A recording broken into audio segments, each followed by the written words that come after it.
Welcome to yet another episode of Shortcast over Coffee. Today, my guest is Gaurav Mittal. Gaurav is a researcher in mobility and governance at Oxford University, UK.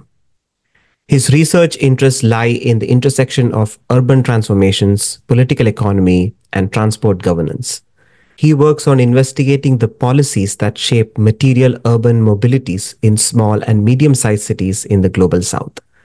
In today's episode, I talk to Gaurav on his current research and his PhD work on urban transportation in Indian cities. Please do like, share, and subscribe this channel, Shortcast Over Coffee, on top podcast platforms like Apple, Spotify, etc. Now, without further ado, let's dive right in. Hello, Gaurav. Thank you, and welcome to the podcast. Thanks, Bala. It's very nice to be here, and it's an honor. Awesome. So you just moved to Oxford in the UK. So what are your plans? What made you move to Oxford? I joined a position here. The title of the position is Researcher in Mobility Governance. Uh, so w- I'm here to set up a research program which would look into informal transport in Global South, especially in small and medium-sized cities, and see that what kind of transitions are happening in that transport.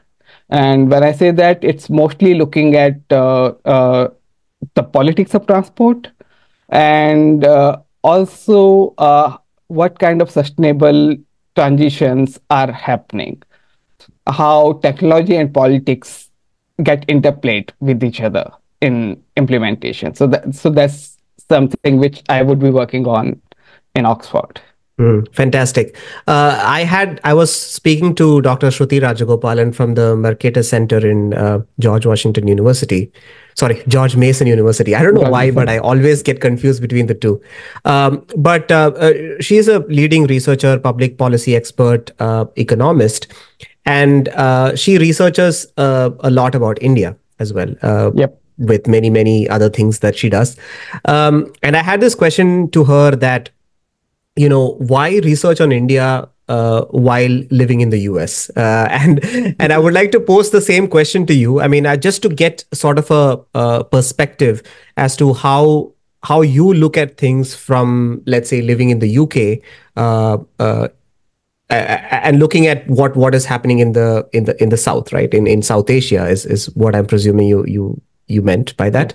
Yeah. Yes. So yeah. So to put across my question, so I want to know why, or does it help to be elsewhere, uh, to research on public transport and mobility in India because of how complex the situation is, right? And I think a lot of my audience would also resonate with my thought that, hey, isn't it better to be in India to research about India and so on? So, what are your thoughts, and what advantages do you see being in Toronto and Oxford? For me, this question could be approached from multiple ways. Uh, but what I would say, uh, is that being outside gives you a very different perspective on things. Uh, when you are in the middle of it, it's not that those perspectives are bad, but it's just that when you're out of it, you can see things very differently. Uh, Also, I mean, it has resonation with the kind of research I do. I am a comparative urban researcher. So I generally make comparisons.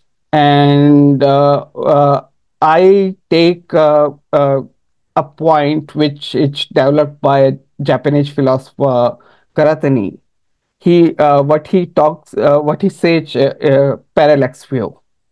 So how we can see the things by not just comparing them looking at two similarities, differences, and all that, but how we see things by being at different place and how our perspective changes for that. So just think of Mobius strip. as an example, uh, from different directions, when you see the Mobius strip, it may look very different. So it's always good to get these perspectives, and that's why I say that it's always good to get those exposures and being outside also. It has its own disadvantages, definitely. Uh, every time I need to do field work, I need to spend a lot of money. I need to uh, a lot of carbon footprint because flying and all that involves many things, which in current world is not great. But it also helps us understand things a bit better. Hmm. Yeah, that makes sense. However, I want to understand what might be the incentive, or what would universities outside of India see in researching on public transport or mobility in India. What do you think might be the incentives, or what are universities trying to achieve by funding such research? So right now, the biggest push in the in the whole world is towards reducing our carbon emissions. Right, we are in the era of climate emergency. So one thing is that you cannot reduce the emissions only focusing on global north, like quote unquote global north, which we call like North America, Europe, and other developed places. Because most of the population live in developing world, global south, most of the future emissions would be coming from those areas. So we need to focus on those areas too. So if we are really thinking of anything which leads to global good, we need to take people from global south with us. And that's what universities in global north are interested about, that how to actually make this world more equitable, how to make the transition to low carbon mobility is more just. And that is why I think they are investing. I mean, I'm also saying it because uh, I'm not an insider.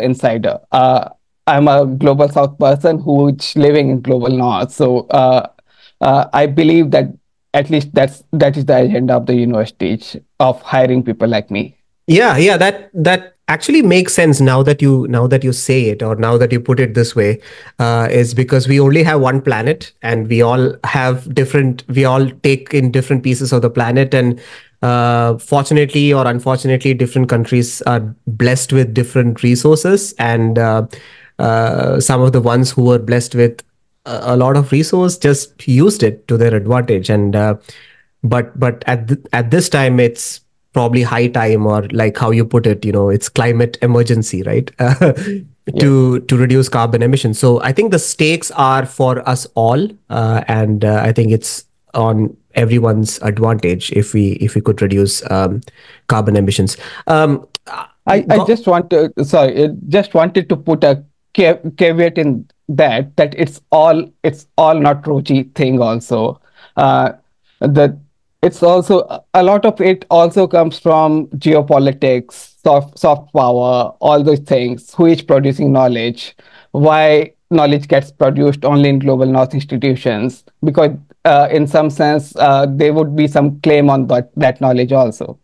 So it's of course a global good element is attached to it, but also within that there are many geopolitical elements which we cannot oversee completely. Yeah, I'm glad you brought that up, because I mean it's important to look at both the sides, right? I mean it's not all a road of roses. Yes. However, I wanted to ask you what you mean by global south, and because I'm just thinking of it as Asia, Africa. However, when you think about south, I mean you can also think about countries like Australia, probably South Africa, New Zealand, and all of that. So could you just break down what you mean by global south? So it's a very interesting terminology, and I would say that it actually started the whole terminology business started ever since the Second World War, when United Nations came in picture and all that, and they were like, how to see the world. So one term which you would quite familiar with would be third world. So it started with the third world when we were in the era of Cold War, when US and its bloc was the first world. Uh, USSR becomes the second world, and anything which is not first world and second world became the third world. From there, then of course, third world had its own connotations, and people did not like it. World Bank came in picture. 1980s, 90s, economies are opening up. We are in the era of Margaret Thatcher and who was in US? I forgot. Uh, Uh, uh, what time are we talking about? Roosevelt? 80s, Oh, 80s. 80s. Ronald Reagan? Reagan, Reagan Thatcher era. That's what it is called. So basically, Okay. neoliberal era, where markets were opening up, and suddenly they didn't like these terminologies. World Bank comes in, and we like they started calling it developing world. So there was a developed world and developing world. So in the last, let's say, decade or so, or perhaps decade or 2 decades. Scholars became uncomfortable with that kind of terminology also, also because a lot of countries were growing very fast, developing very fast. Like China had a double-digit growth throughout the 90s and all that. And that's when this terminology Global South was coined. When we see geographically, it's not an accurate terminology. As you said, that there is Australia in South, South Africa in South, New Zealand in South Africa. South Africa is not that developed, but it had been this white colony for long. Uh, but it's some kind of imaginary differentiation between the developed world, which is concentrated in North America, Europe, and other English speaking countries like Australia, New Zealand. That is now considered global north. Uh, Other countries are considered global south. But then there are places like Singapore, Japan, which very much form the part of global north, at least notionally. Yeah. Yeah, okay. So it's like a neo-noir way of calling third world. So Yeah, that's it's like I joke with my friends a lot of times that every decade or two, academics need some new terminology.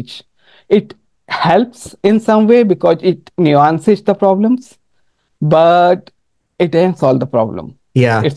It's just kicking the can And further. it makes it extremely difficult for researchers like you to find papers from, let's say, the 80s and the 90s because it was called something else back in those days, right? That's true. If you see on Google that pictogram, it comes right for usage of words, then you can see that how it picks up suddenly in late 90s, early 2000s, and Yeah, yeah. going up. Makes total sense. Gaurav, you have an interesting background. I was looking you up, and you started off with a degree in architecture, and you did a master's, and then you did a PhD in geography from NUS in Singapore. How did that transition happen? Walk me through that process. It's a it's a I mean I can take hours telling you all that, but I'll try to say it in short. Uh, After I finished architecture, I was practicing in Delhi. It was like any other architecture practice. I was designing buildings, clashing with the government offices and all that. Uh, in Around that time, I got exposed to urban studies. I started attending the talks in a think tank in Delhi called Center for Policy Research. They used to hold monthly talks on urban studies, and I somehow got interested in all these questions: that how are cities formed, how are they governed, what kind of infrastructure goes in making cities cities. Uh, and I was looking for programs. In fact, mm, I attended a talk in CPR, and one of the speakers in the talk was Professor Lalita Kamath, who was at that time teaching in Tata Institute of Social Sciences in Mumbai. I had a chat with her about what she's teaching and all that. Got interested, kept up the conversation. So thought maybe I'll do masters in TES, in urban policy and governance. So I went for that masters. Around that time, the idea was that I wanted to come back to consultancy and do some kind of consultancy work in urban studies. Uh, but the program itself made me transition to research more. And then I took some time. I worked in Hyderabad Urban Lab, World Resources Institute, got to learn research a bit more. And then I thought that perhaps I should do a PhD because I like research now. So that's how I moved to PhD. PhD was I was planning to do it in planning discipline, but had conversations with my mentors. A lot of them made me exposed to geographic theories and all. So and somehow I found my home in geography, and that's what I'm continuing now. I call myself geographer, but an accidental geographer. Yeah, very interesting transition, and it's incredible how many people I've spoken to so far in this podcast have had this one sort of eureka moment in their life. I mean, I was talking to uh, Pranay Kotasthane, who wrote a book on semiconductors, and he was an engineer. He was just minding his own business, working in a super you know Fortune 500 company, and then I can't quite remember if his one of his friends told him about public policy or if he just attended a talk, and then it was like, oh, I didn't know that such a thing existed, that policy making and planning and things like that can also become a career. And then he transitioned, and now he works for the Takshashila Foundation in Bangalore. So yeah, quite fascinating how you know uh, a couple of things can immediately change your life, right? Yeah, I mean, like a lot of people tell, right, that in North, generally you decide in your high school what you want to do. In India specifically, you do your engineering and then you decide what you want to do. So it's somewhat same for a lot of people. Yeah. Yeah. So you go to Singapore, you do research in geography, and you publish a thesis on two Indian cities and how transportation and public policy have changed the landscape of those cities. Tell me more about that research, because it's quite fascinating, because the cities are quite far apart and have pretty much nothing in common. So tell me more. It's very interesting because uh, uh, my thesis committee, when I proposed this research, told me the exactly same thing, that these cities do not have anything in common. Why do you want to compare them? And my decision was that exactly that's why. Because it depends on what kind of lens you are putting into in the comparison. That and my point was that how two cities which have almost nothing in common with each other could be so common when we think of transport interventions in those cities, transport in those cities.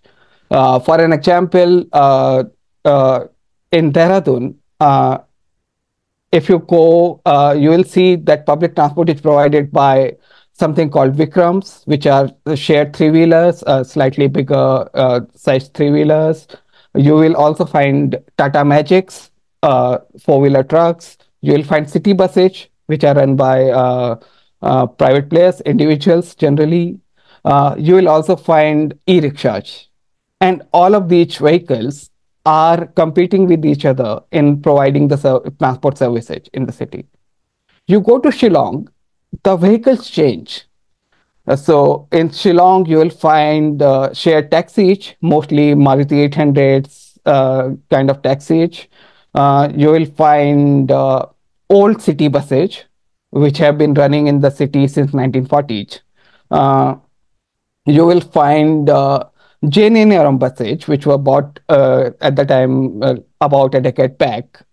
They were running when I was researching in the city. There were these four-wheeler trucks, which were actually financed by 13th Finance Commission or 12th Finance Commission. Uh, so different vehicles, but then again, those vehicles are competing with each other uh, in the city. So even though the cities do not have anything common, you see that the transport scene is very much same. And that was the reason that I wanted to study that what happens, that why so many different modes of transports end up competing with each other to provide transport services to such a little population. These are the city, like Shillong is a city of about 300,000 people. Dehradun in 2011 census was about 700,000 people. So they are not big cities. And still they have so many vehicles, so many people competing to provide transport services. So that was my question for my PhD. Yeah, very interesting. So after you compared the cities, what was your conclusion? Like, what did you get out of it? Thanks for asking. For me, the biggest takeaway I would say is that how the state, and by state I mean government, but government not as a singular entity, but anything which comes from some kind of authority of government, uh, how the government stays so much out of it, like when it comes to transport provisions, that none of these provisions are provided by the government or controlled by the government. So it's very much out of the scene, and that's what a lot of people call informal transport. When we again go by global north terminologies, uh, all this transport is informal transport because state does not seem to have control over it. Uh, but by being outside it, how the government is able to control it even better, then the government will be controlling their own services. Oh, So can you give me some more details? I mean, that's a very interesting this take. I'll I'll give you an anecdote, and I'll try to make it a bit anonymous because I don't want to point out to particular places and particular things. Uh, Imagine that you are an auto rickshaw operator in any city, and you see that people are not able to afford a point to point ride where they'll have to pay you for the whole journey, say point A to point B, the cost of journey should be 100 rupees. But you know that a lot of people want to go from point A to point B. So what you start doing is that you start telling people that why don't you share the ride, and five people, why don't you five sit in my auto and you pay me 20 rupees each. It's a fair deal. People who want to travel, they can get to travel. You get to earn the money. But by doing that, you immediately go outside the law because your permit does not allow you to do that. Now you start doing it, then with you, more people join in because they know that point A to point B, there are so many people who want to go. So in a few years or in decade, you know that there are 50, 60 auto walas who are operating this point A to point B service. But now you start getting threatened that if more people keep coming in, your earnings are going to drop because there are not enough passengers.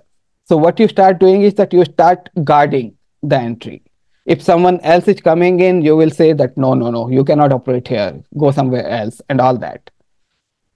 Through that, you form some kind of cartel among the owners of auto rickshaws, and you start operating.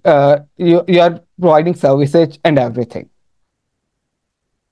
outside the law because you are not supposed to carry passengers on sharing basis. All this while, the government official who is supposed to govern you knows that you have been doing it. But the government servant is also thinking of public good. And the government servant knows that the government cannot provide those people any service to go from point A to point B.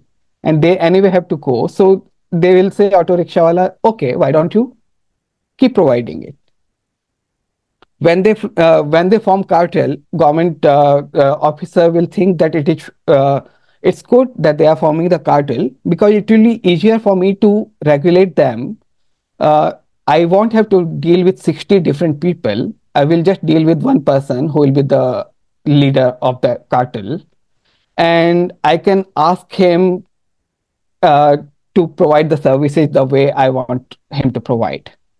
But does that work though? Like, let's say I'm the owner of a cartel. I mean, not an owner, but like I'm the leader of a Mhm. cartel, and then I have my own sort of routes that my auto walas operate, and then the government wants to look at some public good that they want me to run some service in this route or whatever, right? Are cartels such good people that they will listen to the government and provide it for public good?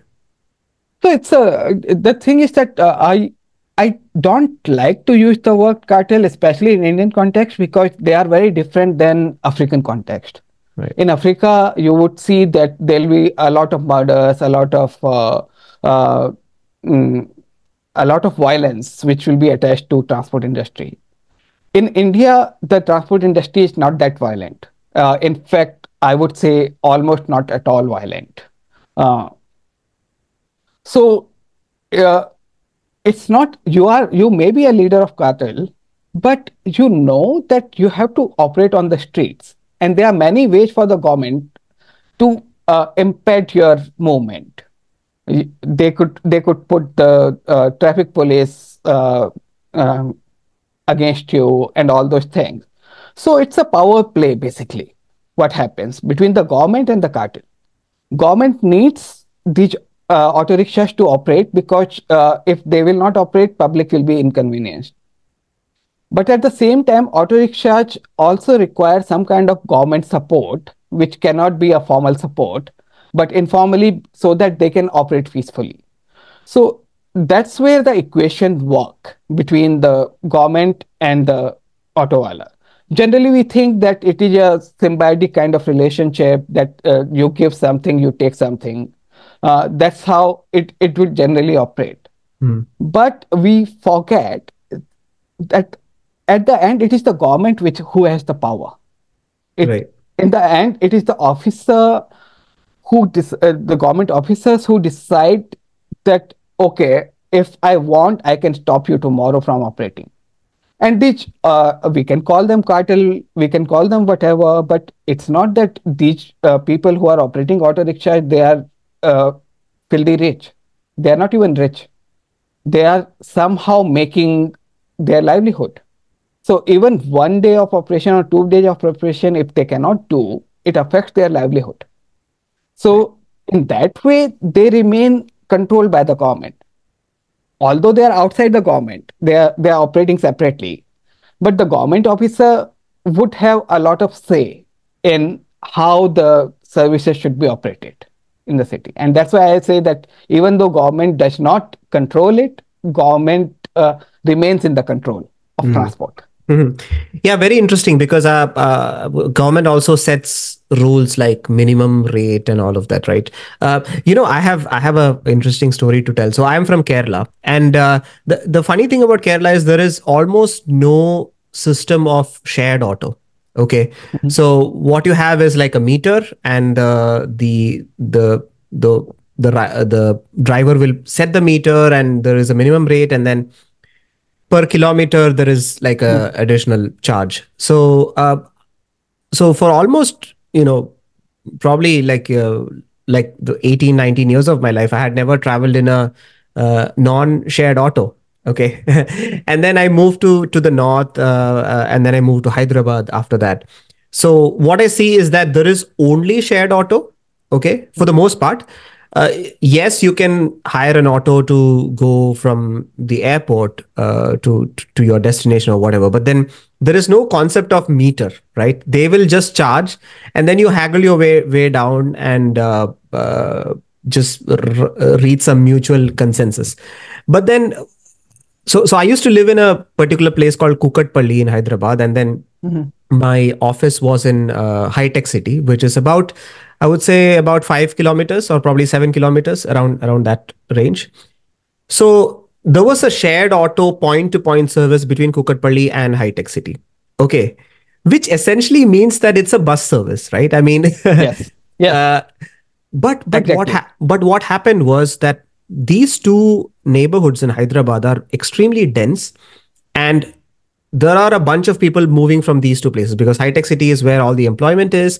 Kukatpalli is like a semi residential area, Mhm. and there was like one or two buses that would run between these two points. And what I got to know is that this so-called cartel is basically pushing the government to not add buses in the route. So what do you have to say about that? Like, because autos are pretty much replacing buses, but for, let's say, 4x 5x the price, right? So Mhm. I mean, I'm just uh, assuming the numbers, like let's say the bus rate was like 5 6 rupees, then the auto was like 15 or 20 rupees, right? There's a bit of a problem there because I feel like buses are way more economical, way safer, and all of that. And those two buses that would ply between the neighborhoods during the time were like extremely crowded. I mean, it was impossible to get in because of how less frequent they were. And even the autos were, they would have like 5 6 people in them, and so on. So it is difficult to reach a judgment, or it's difficult to say what is right, what is wrong. But this is one of my observations about the so-called cartel, pushing the government Mhm. not to have bus service in Right. certain routes. Yeah. It's interesting that you brought it up. Uh, in this, the French philosopher Foucault, he had theorized these things, and he calls it a relationship of war. So basically, how people are uh, fighting with each other about the things, and a lot of it is also, according to him, state driven. So yes, the explanation what you gave is a very common explanation which we get everywhere. But within that, we need to understand that at the first place, it was not the government which was providing any services, right? How would auto rickshaws proliferate? How would they start getting the passengers? Because you said there were only one or two buses. And probably that was the case, but as high tech city grew and a lot of people required residences to stay in, Kukatpalli becomes the hub of residences. So people will have to travel. But there was no planning from the government side for that kind of growth uh, and demand. So the buses remained one or two for a long time. People could not afford individual auto rides. They will start sharing shared autos and all that. The cartel develops. A lot of times we think that all that, and now that government has again taken cognizance of the situation, and the situation is very bad. Auto rickshaws are very expensive.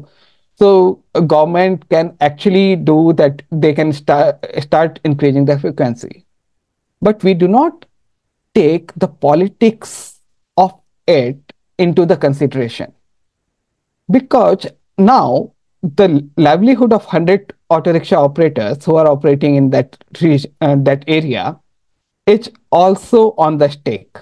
It is not simply that the government can increase the busage and the auto rickshaws will go anywhere else, because there's nothing nowhere else for them to go. It's something akin to a lot of urban scholars who work on displacements, right? That they just slum, and a lot of times the slum is cleared and people are forced to go out somewhere else. It's not easy because people lose livelihood in that. Similarly, the auto rickshaw operators would also lose livelihood in that. I would say that these kind of interventions generally fail. Of course, they will resist because their livelihood is at stake.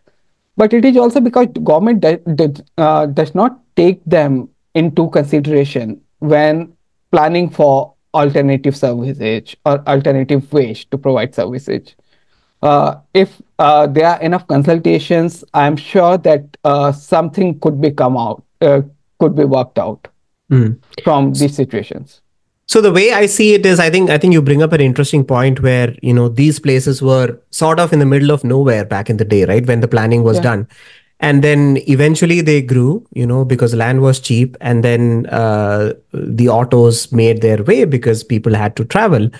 But at the same time, from the government level, there was no sort of initiation to run additional buses. However, is that a good rationale to say? I mean, and the reason why I'm asking this is, let's take the case of Metro, right? So Mhm. Metro is now running to high tech city. I mean, it's been there for a while now. But can the same argument not be made to metros? And with this sort of a thought process, how can we ever develop a very efficient and centralized public transport system within a city? Thanks. Very interesting question. Because metros have their own politics. And especially because I know I have been talking to some people who live in Hyderabad, who work on transport in Hyderabad, and they have been telling me that how a lot of bus routes along the metro lines are being discontinued in Hyderabad now, or have been discontinued because the government wants to push people to metro. So, in some sense, you can see that in Indian cities, metro is becoming again a competing mode of transport to other modes of transport. If you go to cities outside India, let's take example of perhaps Singapore, Hong Kong, London. These are these are the cities where the metro or whatever they will call it, underground, MRT, they will be running on high frequency, high demand routes, and the buses would mostly be complementing them. In Indian cities, we don't have that kind of complementary approach. We again keep all these modes of transport in competition with each other. Also, one thing to consider in Indian cities is that most of the metros are unaffordable for majority of the population.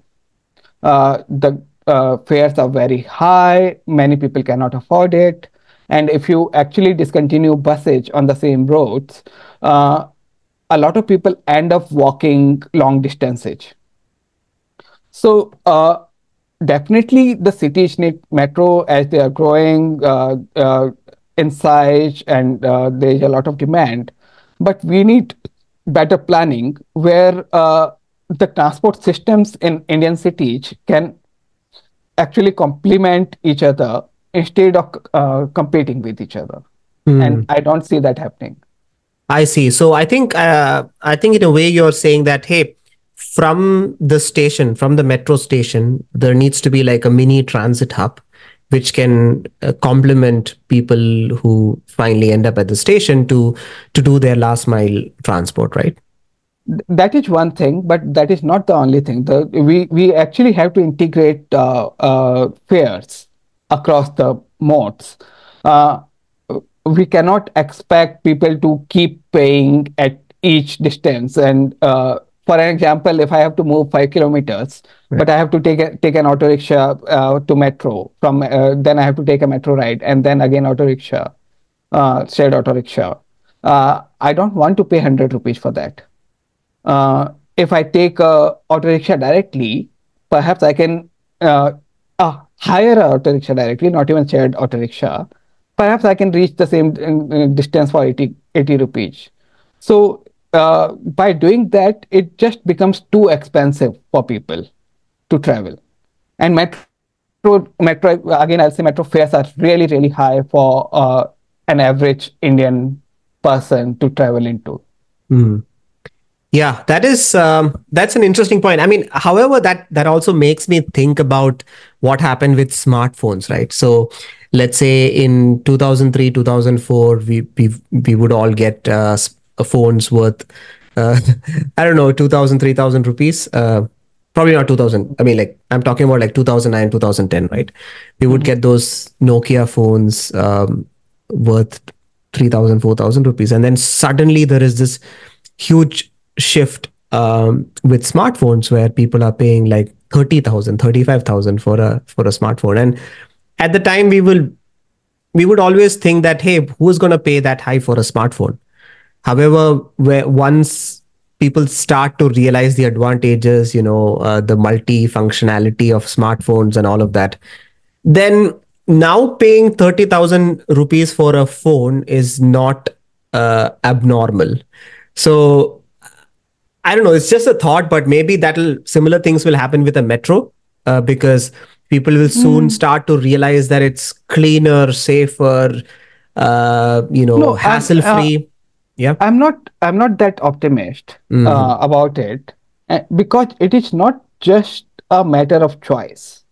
It is not just a matter of that I don't want to spend that much on certain luxury. Uh, Public transport is a public good. It's the necessity. A lot of people just think of people who would be working in menial jobs. They might not be earning even 10, 15,000 rupees a month.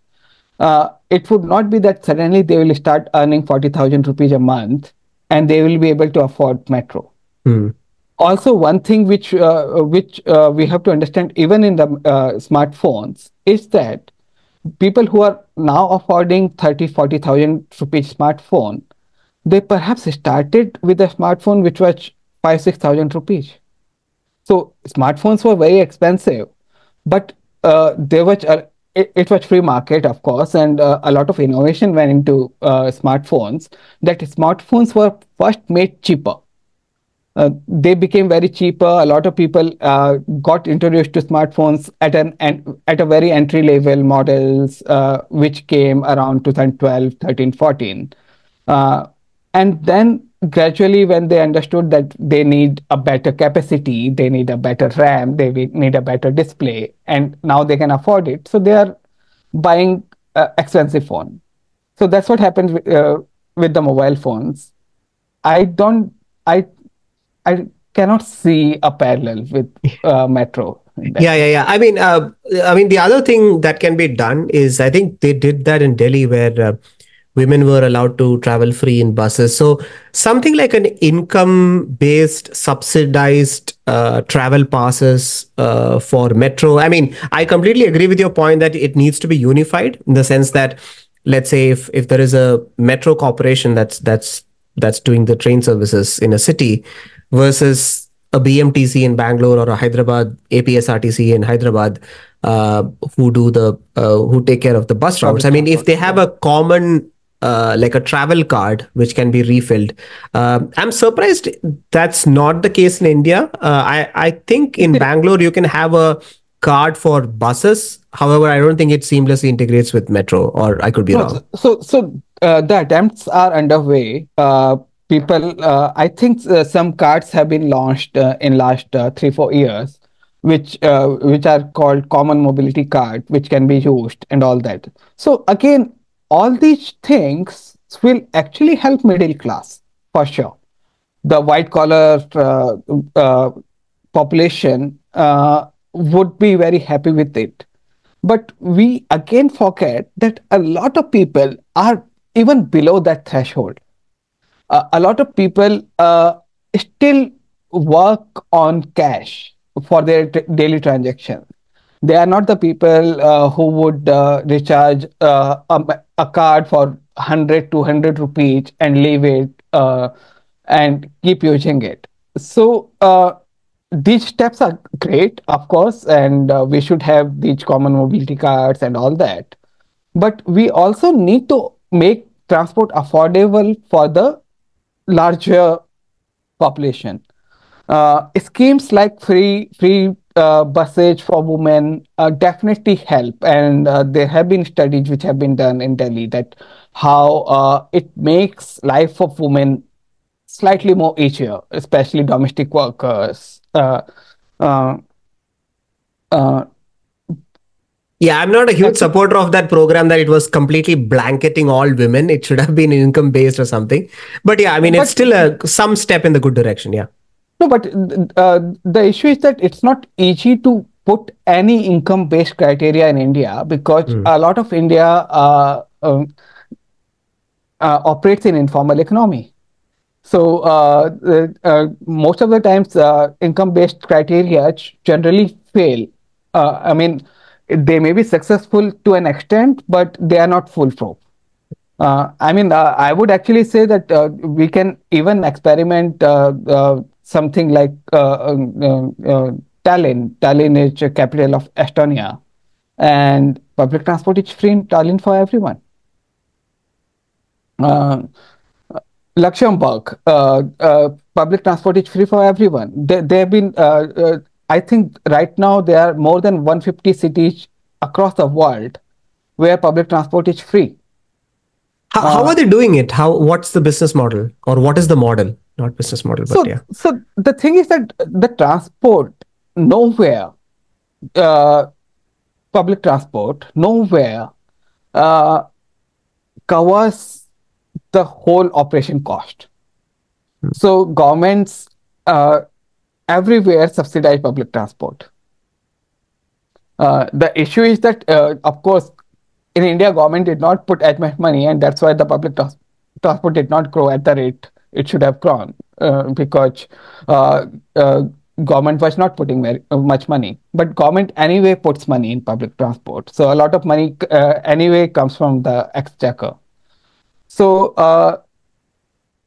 this what you can do is that because anyway the money is coming, you can just consider that the whole expenses will come from the government. Public transport becomes free, and as public transport becomes free, a lot more people actually move to public transport. That is the understanding. Although Tallinn case says that it doesn't happen. It's only about 4-5% people would move from private transport to public transport. Uh, but the idea is that the people will move to public transport more, so cities will become more healthier generally. What do you think happened in the capital of Estonia? Is it because, I mean, more people did not move to public transport because it wasn't wide enough, the network wasn't good enough, it wasn't on time? No, so there is. I have had a lot of discussions with friends in India and elsewhere. The same thing. The thing is that once you start using your own car, and you live in US, so you would understand it much better. Yeah. Once you start using your own car, it is very difficult to move you to from your car to anything else, Hmm.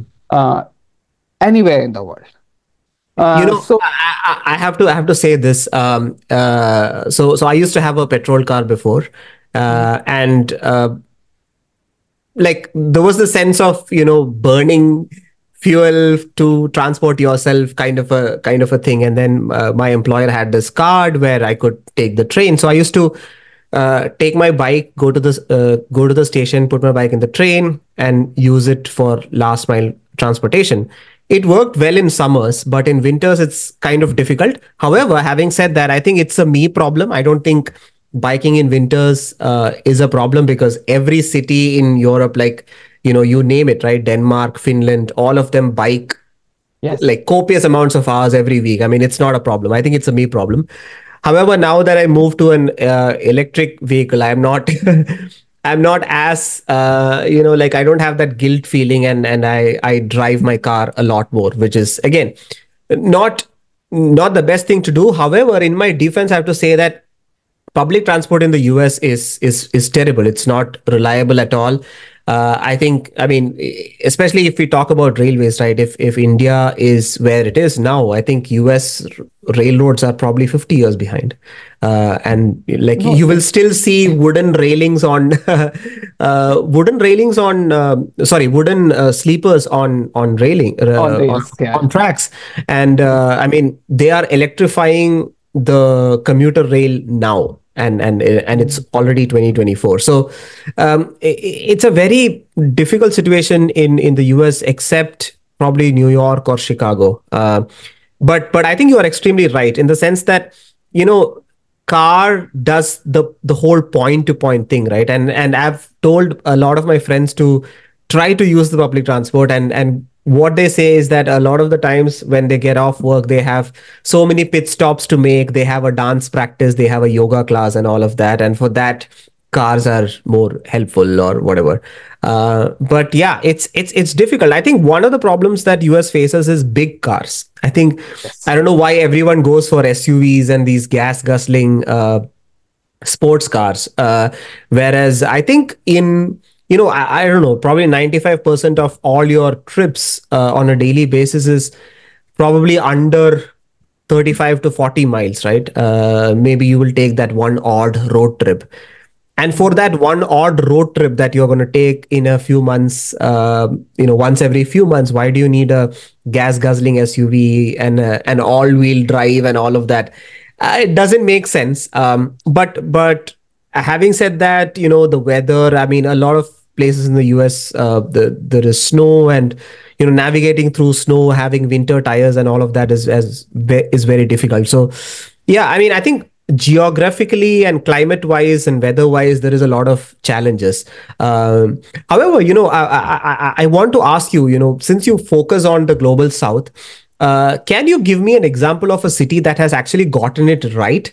You know, and I don't want to compare Indian cities or cities of the similar demographic, economic standing. You know, like, I don't want to compare Hyderabad with a Singapore, because Singapore is Mhm. somewhere else when it comes to public transport. But if you were to compare, like, let's say a Colombo or a Bangkok, or some of the cities that have similar kind of demographics and economic status, can you name a few cities that have actually gotten it right and that have impressed you? I mean, uh, I think no. That's that would be the answer. So some Mm. cities have got something right. Uh, Not everything, but something. I would say, like in India, Ahmedabad has a good BRT, which operates well. Pune kind of had it, not have it, like Pune and Maharashtra, but Ahmedabad BRT has been running quite well. So that is one city where you can say that some success in intervention. I mean, in the global cases, Bogota is in Colombia. It's one of the biggest example of successful BIT operation.